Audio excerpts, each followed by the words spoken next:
Ontem eu estava tomando banho e me veio no coração, porque na sexta-feira eu e o Fabiano fomos a Porto Belo, e nós fomos lá aleatoriamente para conversar com o Luan, que é membro aqui da igreja, que tem uma oficina mecânica. O Fabiano foi lá arrumar o carro dele, eu fui lá deixar arrumar o meu também. A gente saiu para jantar, para almoçar, e conversa trivial, mas aí chegou na conversa um empresário que mora em Itapema, mas que é da Penha. E esse empresário, ao primeiro momento eu não tinha reconhecido ele, mas há 15 anos atrás, menos 12 anos atrás, quando nós começamos a igreja, nós, com a palavra de expansão, a cidade da Penha veio muito rápido no nosso coração para expandirmos. Eu me lembro que eu fui numa garagem de carro lá, cujo proprietário tinha muitos galpões, e ele ofereceu para a gente um galpão, e a gente meio que fechou o negócio. E aí ele estava terminando o galpão, e ele me disse: olha, eu preciso esperar aí uns 4, 5 meses para terminar o galpão, mas assim que terminar você me procura de novo, é de vocês, e a gente vai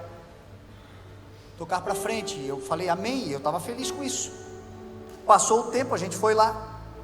Quando chegamos lá, negócios mudam, né?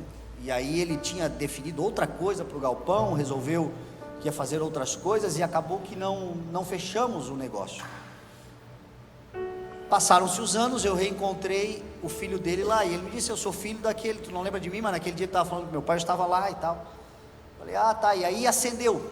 Aí eu comecei a falar com ele sobre a história de Penha, sobre o que Deus tem como promessa, sobre a realidade, sobre o que foi vivido lá na Penha, sobre os desafios que nós enfrentamos lá com a Penha.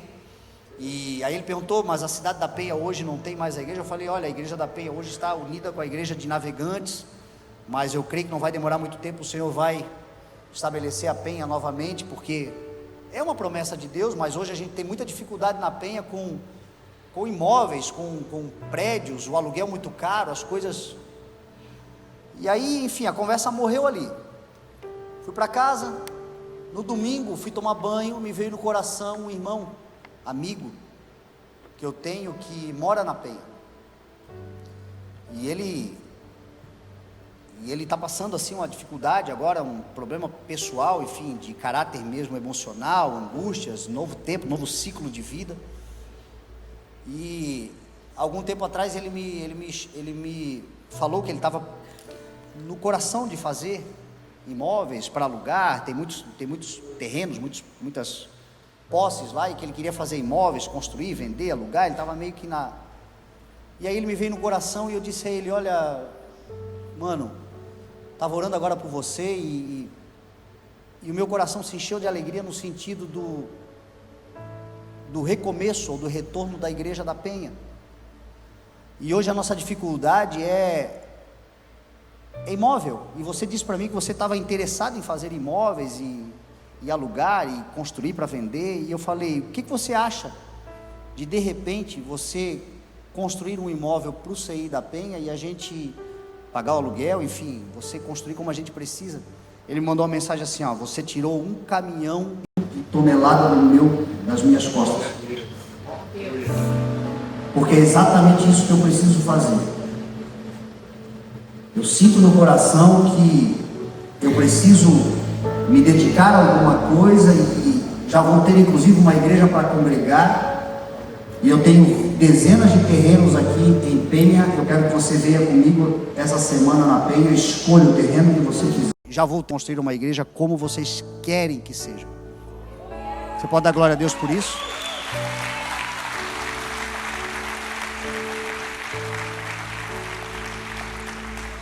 Mas aí é que vem as brincadeiras de Deus, porque nada é aleatório.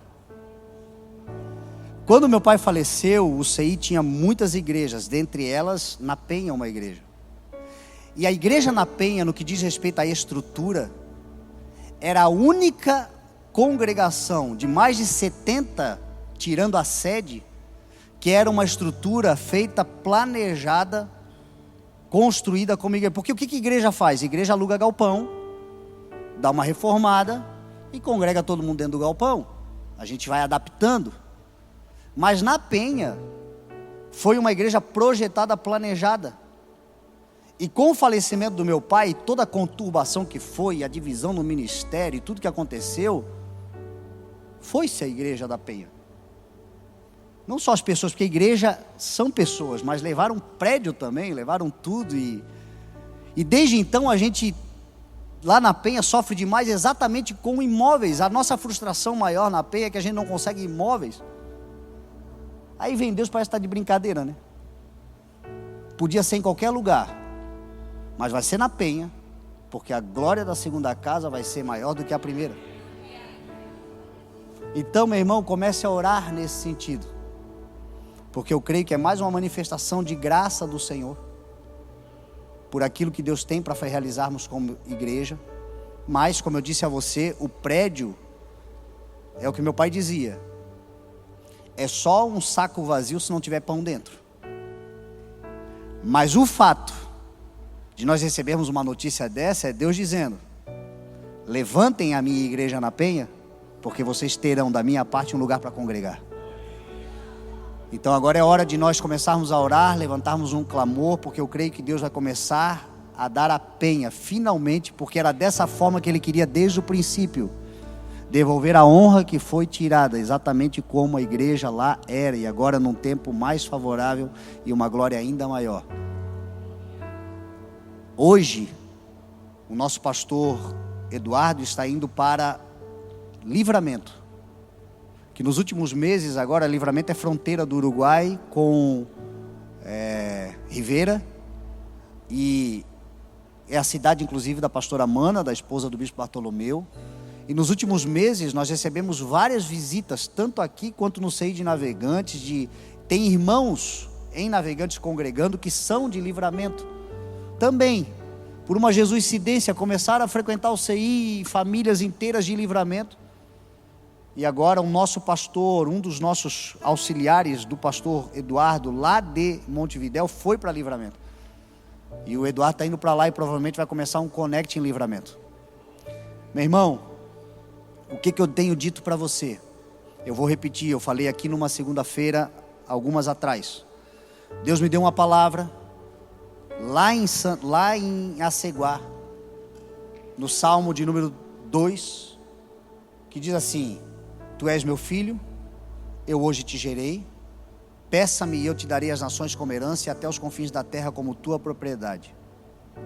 Naquele dia eu entendi que qualquer lugar que nós desejarmos ir para proclamar o Evangelho é necessário em qualquer lugar, e Deus nos deu uma porção do Evangelho sobre qualquer lugar do mundo.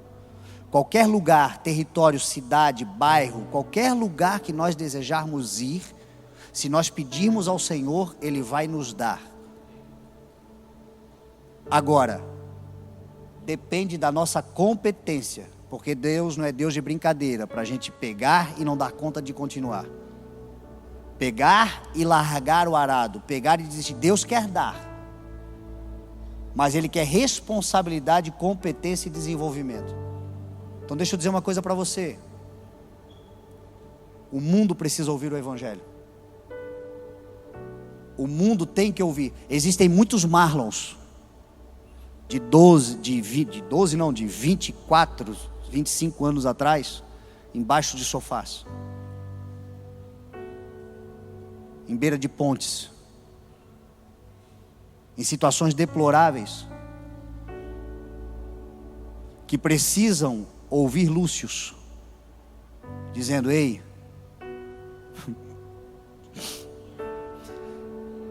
o que você está dizendo que é fim, para Deus é recomeço. Gente que precisa ser acolhida, gente que precisa ser transformada. Por que eu estou dizendo isso? Porque de tudo que eu falei agora, até agora eu não tinha programado nada, mas a única coisa que eu programei era Mateus 24, sobre Jesus falando dos sinais do fim dos tempos. Porque nós estamos vivendo tempos aí bem estranhos, muitas especulações, muita gente falando muita coisa, e a verdade é que a palavra de Jesus em Mateus 24, dita 2000 anos atrás, o que parecia naquele tempo, e até uns 10 anos ou 5 anos atrás para nós, parecia ser muito futurística.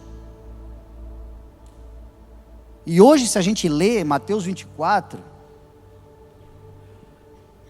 aquilo que era futuro está muito presente, na intensidade dos sinais. Jesus falou muito dos falsos profetas. Jesus falou muito dos rumores de guerra, dos terremotos, das pestes, do aumento da iniquidade, do esfriamento do amor, das pessoas vivendo como nos dias de Noé, comendo, bebendo, casando-se, dando-se em casamento, no sentido de cada um cuidando do seu próprio umbigo, nem aí para nada, anestesiadas na sua própria redoma e vida que escolheram viver, e o mundo inteiro e as coisas que estão acontecendo ao nosso redor, que se lasque. E aí disse Jesus há 2000 anos atrás, que eles viveriam assim, até que de repente, o Senhor Jesus, que virá como um ladrão, que virá de repente, no momento em que menos esperarem, tudo vai mudar. E aquela mensagem que era tão para o futuro, meu Deus, eu leio ela como eu leio um jornal, nos dias de hoje. Mas aí qual foi a palavra de Jesus para a igreja? Preguem o Evangelho, porque quando começarem a acontecer essas coisas, é necessário que o Evangelho do Reino seja pregado como testemunho em todas as nações, por todo mundo, como testemunho a todas as nações. O Evangelho de justiça, um Evangelho de paz, um Evangelho de alegria, um Evangelho de verdade, um Evangelho incorruptível, um Evangelho genuíno. Porque um dito Evangelho está muito popular, muita gente está falando muita besteira, a gente está vendo todo dia. Hoje a gente vê gente pegando o microfone para falar de Power, de King,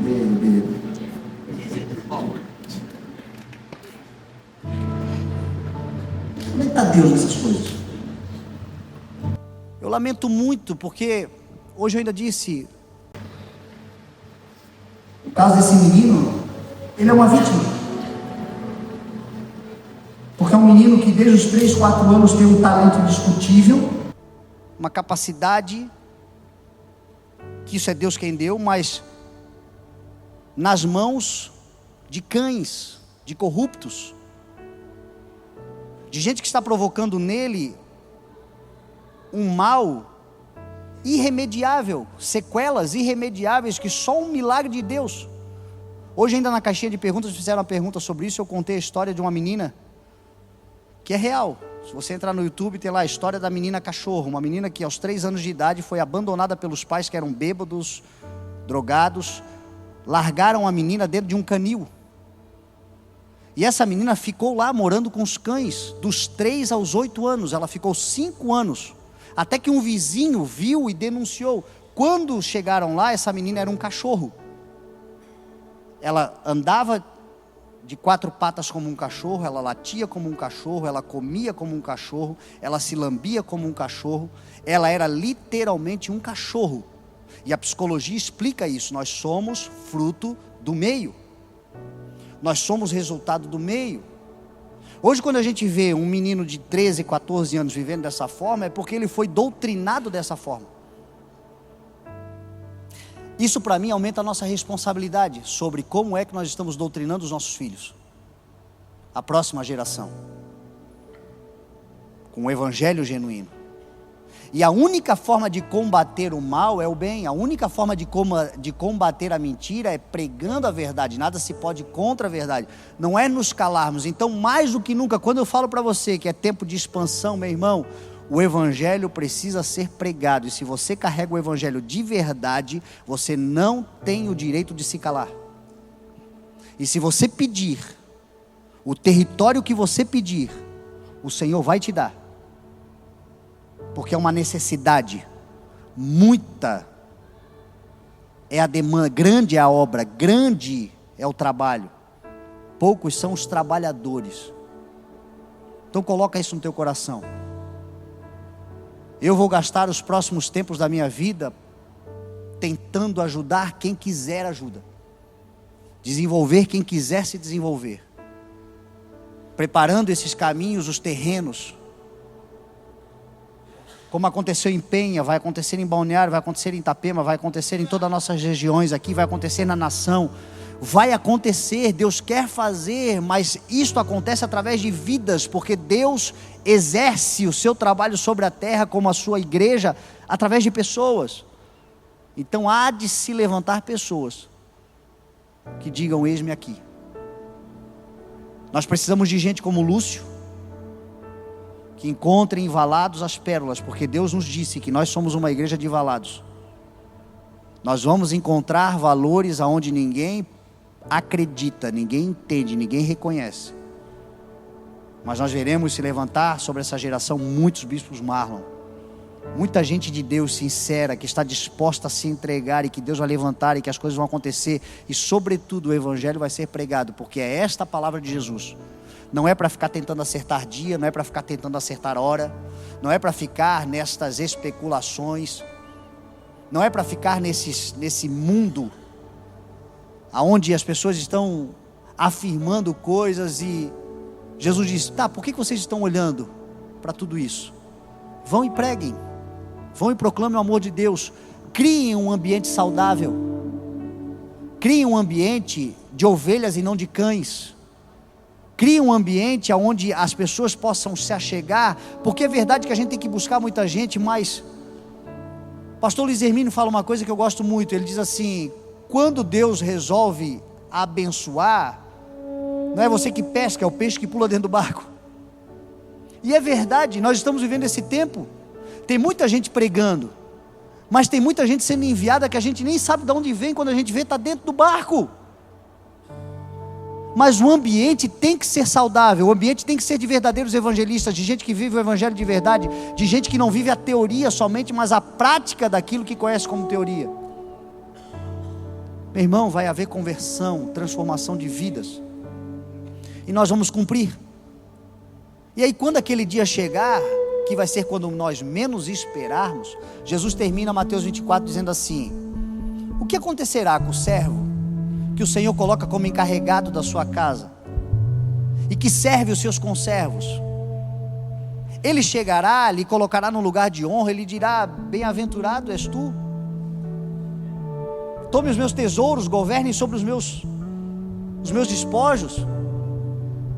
Quem são esses servos hoje? É a igreja do Senhor, que não vai se corromper, se esfriar, se apostatar da fé, que é um risco que nós corremos, é a apostasia, é nos desviarmos dentro de nós mesmos. É crente que nunca vai para o mundo encher a cara e ir para a droga, mas fica dentro da igreja perturbando a vida dos outros, mordendo e devorando, botando para fora quem chega. Apóstata. Agora, se é fiel, vai receber recompensa. Agora, se é infiel, darei um lugar com os indignos. E tudo isso vai acontecer quando nós menos esperarmos. Eu acredito, meu irmão, no que Jesus diz. Jesus disse que os dias serão abreviados, senão ninguém suportará. Ainda veremos muita coisa acontecer. Como dizia a avó, você vai ver coisa nesse mundo, meu filho. Nós vamos ver muita coisa, e a gente tem que cuidar para não endurecer o nosso coração, não entristecer o nosso coração, porque diante dessa confusão toda, nós temos uma missão: pregar o evangelho. E para isso a gente precisa estar capacitado, sobretudo juntos, unidos, e entendendo que o Senhor quer dar. Tem coisas acontecendo repentinamente. Eu gostaria muito de, quando o Senhor fizer, a gente ter como pegar, e não ter que dizer: Senhor, obrigado, mas entrega para outro, porque a gente não se preparou para receber, a gente não tem competência para receber. Eu sempre falo: eu não quero nada que Deus não queira nos dar, mas do que Deus nos der, eu não quero abrir mão de nada também. E uma das coisas que Deus diz é: dê cuidadosa atenção às tuas ovelhas, cuida do rebanho que o Senhor te deu. Hoje esse rebanho já não pode ser cuidado somente por uma pessoa, são muitas pessoas que cuidam de muita gente. Nós não podemos perder nenhum dos que o Senhor nos deu, e estarmos preparados para aquilo que o Senhor ainda vai fazer, porque de repente Ele fará tal como de repente Ele virá. Amém?